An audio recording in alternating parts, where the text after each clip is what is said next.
Here are the top stories for today, August 26, 2019. In celebration of National Heroes Day, President Duterte calls on Filipinos to become everyday heroes for others. The PCOO dares human rights group Karapatan to investigate the alleged killing of 3 persons in Bukidnon by the New People's Army. And the DENR invites volunteers to its coastal cleanup drive in Metro Manila on September.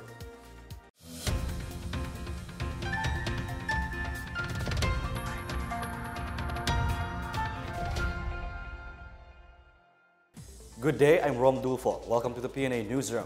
Our top story, the country celebrates National Heroes Day in honor of the heroes of past and present that helped shape and inspire Filipinos. President Rodrigo Duterte has enjoined everyone to become everyday heroes and help those who are in need. Bench Bondok with this story. President Rodrigo Duterte on Monday called on Filipinos to embody the courage of heroes by performing small deeds of heroism. In his message for National Heroes Day, the President said Filipinos can recognize the heroism of our forebears not only by erecting statues in their honor, but by uplifting the welfare of the poor and marginalized. Duterte urged Filipinos to reflect on our history and honor the brave souls who courageously fought for our freedom. He said their collective sacrifice has made it possible to enjoy the blessings of liberty and to continue strengthening the country. He asked Filipinos to embody solidarity and sustain our momentum towards positive change for all generations.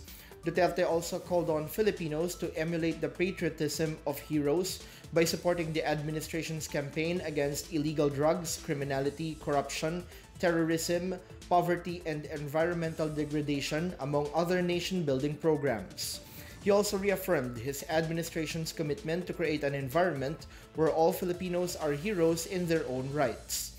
President Duterte skipped Monday's National Heroes Day rites at the libingan ng mga bayani in Fort Bonifacio, Taguig City. Duterte, however, was scheduled to visit this afternoon the wake of the 2 soldiers who died in Calbayog City, Samar last week. Second Lieutenant Gerald Jade Nicol and Corporal Joel Canico were killed in a clash with communist rebels. For the PNA Newsroom, I'm Bench Bondok.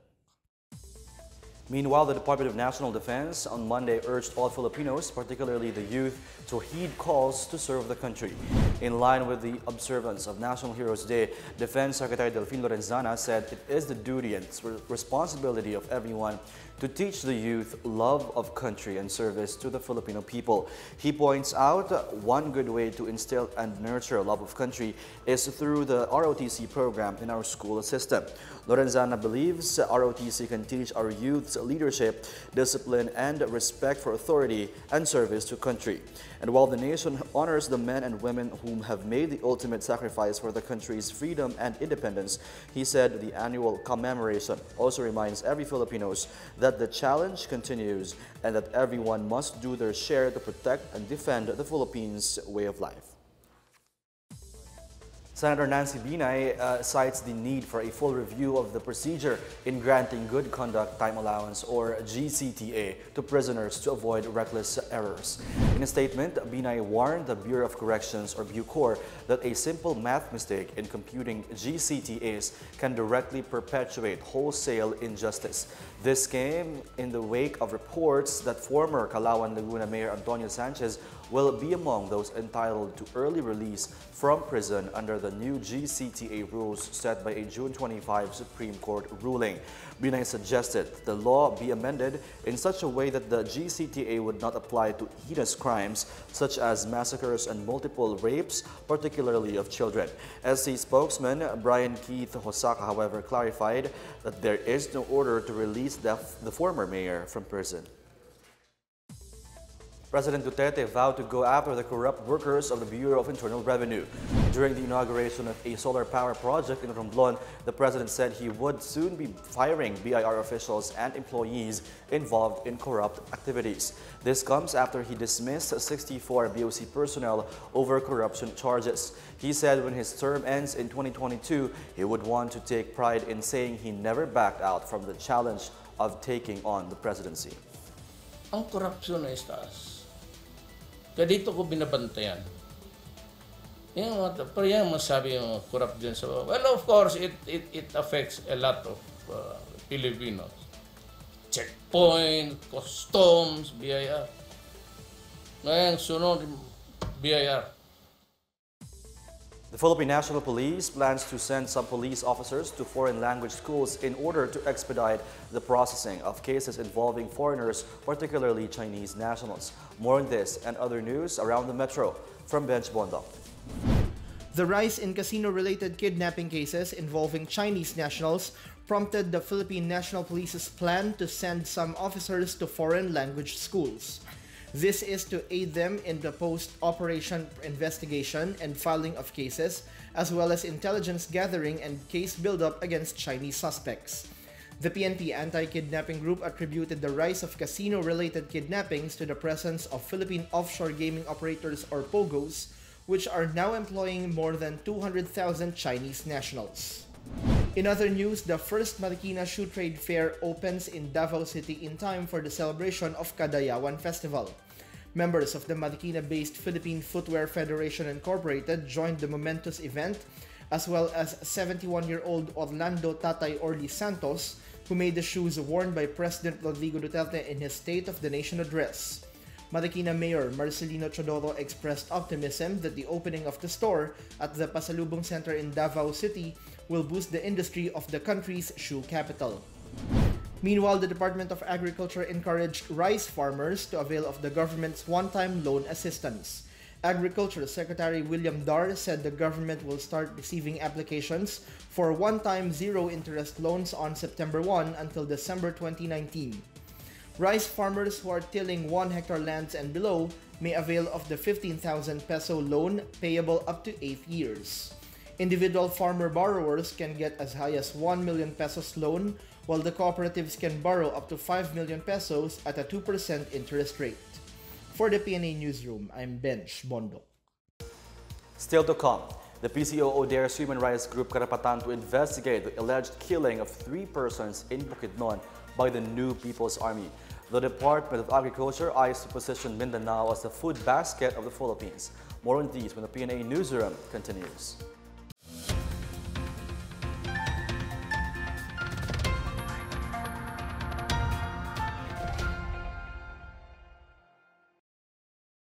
Nakita natin na 2 years had already passed since the siege, and still all the government agencies involved in providing services are still here.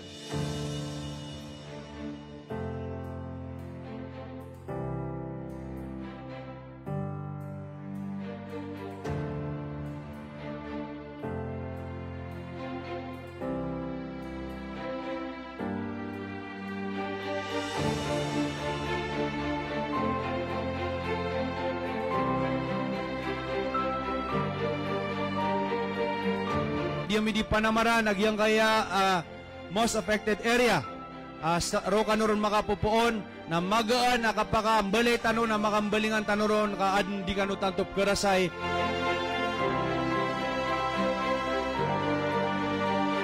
And I would like to assure everyone that Task Force Buangon Marawi, with the support of all 56 government agencies, will continue supporting, assisting the city government and the residents of Marawi City. Hindi kayo iiwanan ng national and local government units. Magtutulong-tulong po tayo, and we will bring back a better Marawi than before.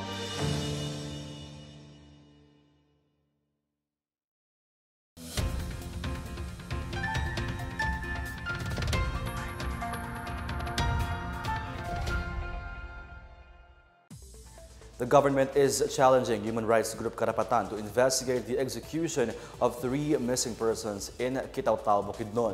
Communications Secretary Martin Andanar said the supposed watchdog of international humanitarian law in the Philippines should prove that it is not linked to terrorist group New People's Army, which abducted the 3 victims. Andanar also condemned the so-called extrajudicial killings and all other atrocities, especially against indigenous peoples, done by the NPA. Meanwhile, the Army's 4th Infantry Division on Saturday renewed their condemnation of the atrocities of the NPA as they dared Karapatan to investigate the rebels' violent acts. The Army said the killing were a violation of international human rights law. Authorities said the bodies were missing since August 2017 after they were taken by NPA members while passing a road blockade in Catautao town. The bodies belong to retired policeman Joel Ray Mico Galindez, Army Sergeant Reynante Havana Espana, and tribal leader Datu Dionisio Camarullo Havana. The Army led the exhumation of the bodies on Thursday. A group of parents is now pushing for an awareness campaign to prevent children from being recruited by organizations linked to the Communist Party of the Philippines' New People's Army. The League of Parents in the Philippines, a network of parents whose own children taken away from their homes to become full-time members of leftist organizations, called on other parents to be aware of the deception by CPP-NPA allied groups. The LPP will host a series of peace rallies in Manila on August 29. Other members nationwide will also launch their own awareness campaign with parents who have children in colleges that may be exposed to members of left-leaning organizations. Meanwhile, the armed forces dismissed claims that allowing military personnel to enter schools will result in the curtailment of academic freedom or militarization. AFP spokesperson Edgar Arevalo said the visit or entry of AFP personnel will not be in the level of combat deployment and will only be in the nature of communication engagements. Arevalo said the AFP supports academic freedom and helps protect freedom of assembly, of speech, and redress of grievances. He, however, clarified that a line must be drawn between that of a valid expression freedom and that of instilling hatred and indoctrination. Several House members say the Philippine Charity Sweepstakes Office, or PCSO, should be exempted from paying taxes and mandatory contributions. During the deliberations on the PCSO's proposed 2020 budget, Albay 1st District Representative Ed Salagman points out that the amount allocated for charity is much less than those for taxes and contributions. PCSO Vice President Royina Garma said in 2018, the PCSO paid 16.7 billion pesos in taxes, while 33.6 billion of its revenues went to prizes. Only 9 billion pesos was left to fund the various PCSO charity programs. Negros Oriental 3rd District Representative Arnie Teves said the money for mandatory contributions would be of better use if they are allocated to medical aid. Surigao del Sur 1st District Representative Prospero Pichay Jr. also said the PCSO should thoroughly study the contributions being made to other agencies. The PCSO serves as the principal agency for raising and providing funds for health programs, medical aid and services, and charities of national character. The BIR led the destruction of several machines used for manufacturing fake cigarettes in Cagayan de Oro City. This is part of the Bureau's campaign to enforce tax laws and crack down on illegal businesses. More on this from Apipa Bagumbaran. Various unregistered cigarette-making machines and fake cigarettes were destroyed by the Bureau of Internal Revenue to show that illicit manufacturing and tax evasion will not be tolerated by the government. 4 cigarette-making machines, 6 cigarette-packing machines, and 1 filter machine, along with various fake cigarettes and raw materials, were destroyed at the Gama Waste Management Facility in Barangay Bayabas, Cagayan de Oro City. BIR Deputy Commissioner Arnel Gubalya, who led the activity, said it was the first time that destruction of confiscated machines and fake cigarettes was conducted in northern Mindanao.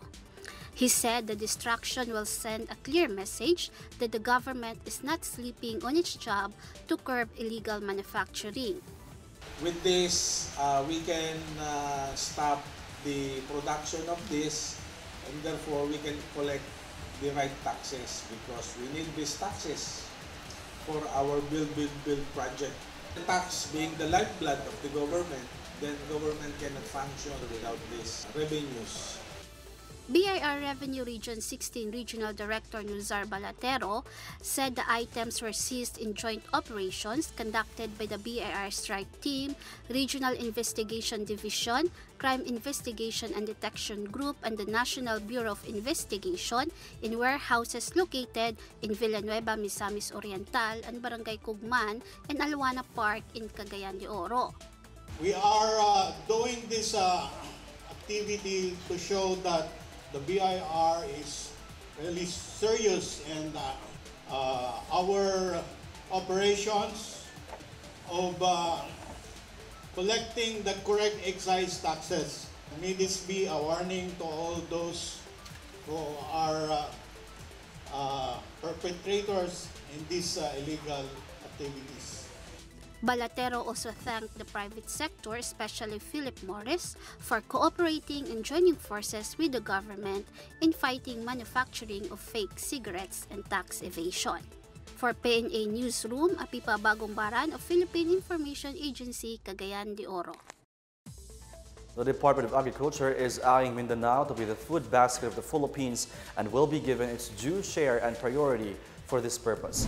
Agriculture Chief William Dar on Saturday notes the potential of Mindanao due to its rich soil, climate, and its regions, which he said is conducive to development and a center for agri-industrialization.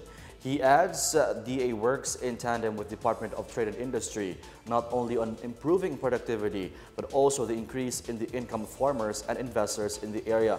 Dar particularly notes the cacao industry's potential to place Mindanao in the international market. He said Davao region is producing about 80% of the cacao beans in the country. He assured that the cacao industry will be strongly developed for an inclusive agribusiness in the country.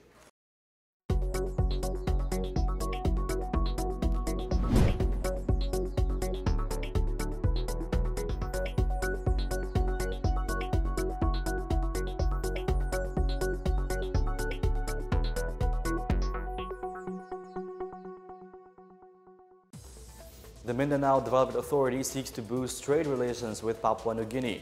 Meanwhile, the DENR reports citing hundreds of dolphins and whales in Sarangani Bay. More on this and other news from the provinces from Bench Bondok. The Mindanao Development Authority is set to launch a trade and business mission to Papua New Guinea next month in efforts to boost relations.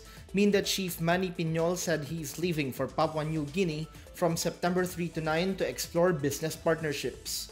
Piñol is looking into sourcing out rice, tuna, and other fishery products and exporting vegetables and poultry products. Meanwhile, marine experts have spotted around 270 dolphins and whales these past weeks in parts of Sarangani Bay. DENR Region 12 says more species, including those considered critical and vulnerable, could reportedly be thriving in the area. The monitoring team, however, found patches of garbage as well as fishing vessels in the bay, which is declared a protected seascape. It has reiterated the need for local stakeholders to work together to improve its ecosystem. In Cebu, 44 contingents in the province on Sunday vied for recognition as the best festival in a spectacular comeback of the Pasigarbo sa Sugbo. Cebu Governor Gwendolyn Garcia worked for the return of this festival of festivals in the province with a vision to make Cebu #1 again. The festival showcased a local government unit's unique culture, product, and religiosity expressed during the locality's fiesta. For the PNA Newsroom, I'm Bench Bondok. Up next, 2 persons die in a measles outbreak in Mati City, Davao Oriental. The DENR invites volunteers to its coastal cleanup activities in Metro Manila on September. The PNA Newsroom returns after these reminders.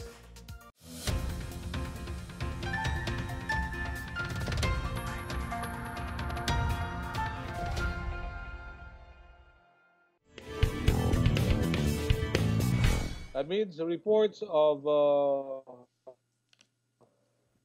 directing from the student tree, how would you strike a balance between academic freedom and national security? Thank you. Okay. Now, with regards to the issue on students, the issue of academic freedom, of course, we respect academic freedom. That kind of freedom encourages, creativity. It encourages passion to be advocates, etc., etc. But it's a different issue when that kind of freedom is being taken advantage of by certain groups whose interests is actually inimical to the growth and development of the country. On the other hand, we also need to appreciate the fact that coming from having a human rights perspective in what's happening, I think we need to preserve, we need to protect each person's right to family life. So recruiting students to be part, for instance, of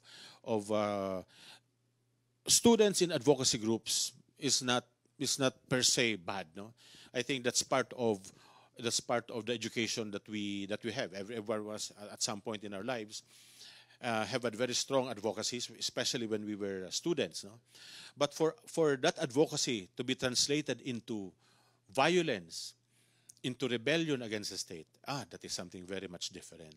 I think we need to set the parameters of work, the guidance in that, and the state has the obligation to guide families to be able to have a respectable family life, and that's a human rights. That's basically a human right, no? And it's very much accepted by the United Nations. So, what they're talking about, recruitment of children, recruitment of students to be part of certain organizations, the state has an obligation to look into what's happening to the students, if only to respect the right to family life.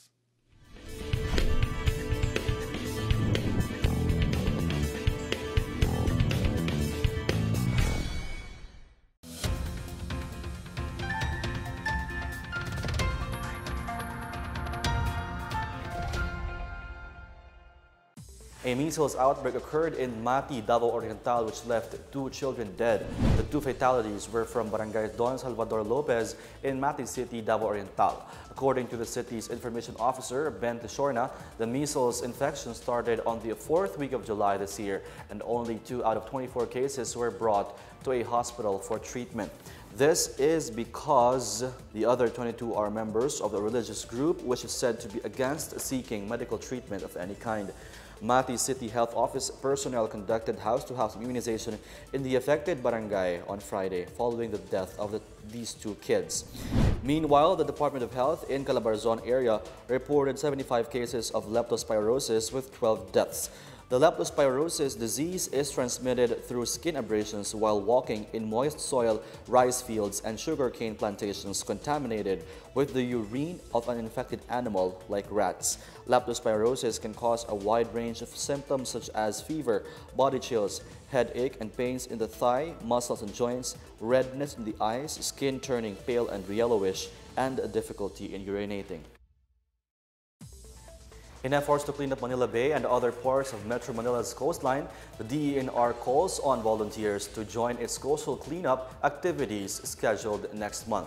Institutions and groups interested in joining the September 21 simultaneous cleanup may inform the DENR's NCR office about their plans to participate. The 2019 ICCD cleanup sites in the NCR are the Baseco Beach and the Polytechnic University of the Philippines in Manila, Gloria Maris Cultural Center of the Philippines, SM by the Bay in Pasay City, and Marine Tree Park in Navotas City. Also included is the Las Piñas Parañaque Critical Habitat and Ecotourism Area, which covers some 175 hectares of wetland ecosystem and is the country's first declared critical habitat. According to the DENR, the planned 2019 ICCD cleanup activities will collectively seek to battle for a trash-free Manila Bay.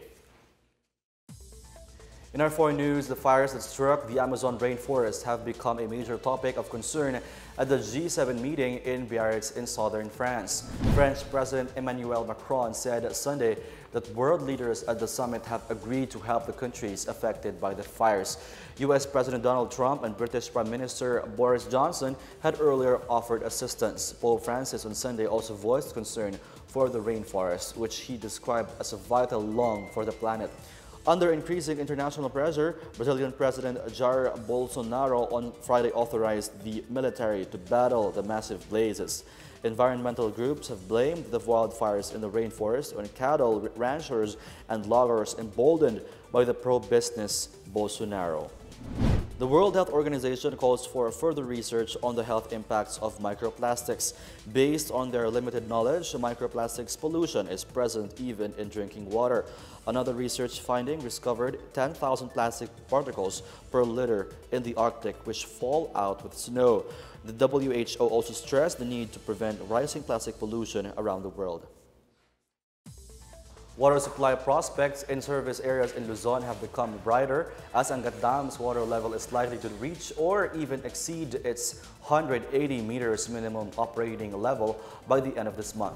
Pag-asa says the amount of rainfall this August can help increase the dam's water level. Angat Dam's water earlier dipped below the minimum operating level due to rainfall shortage amidst the onslaught of El Nino. Angat's water level as of 6 this morning was at 179.96 meters.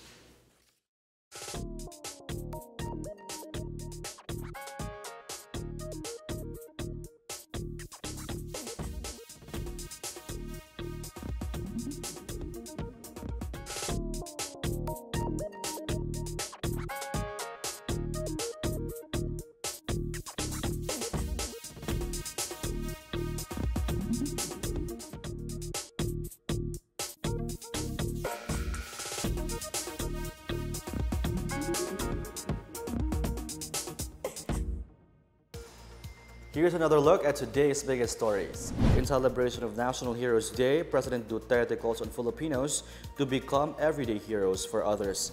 The PCOO dares human rights group Karapatan to investigate the alleged killing of 3 persons in Bukidnon by the New People's Army. And the DENR invites volunteers to its coastal cleanup drive in Metro Manila on September. Thank you for watching another edition of the PNA Newsroom. To check out these and other stories, check PNA website or follow the Philippine News Agency on Facebook and Twitter. For more stories about the government, how it serves Filipinos, look for these hashtags on all our social media platforms and websites. And that's your daily dose of latest news and information that you need to know from the PNA Newsroom. I'm Rom Dulfo. Good day.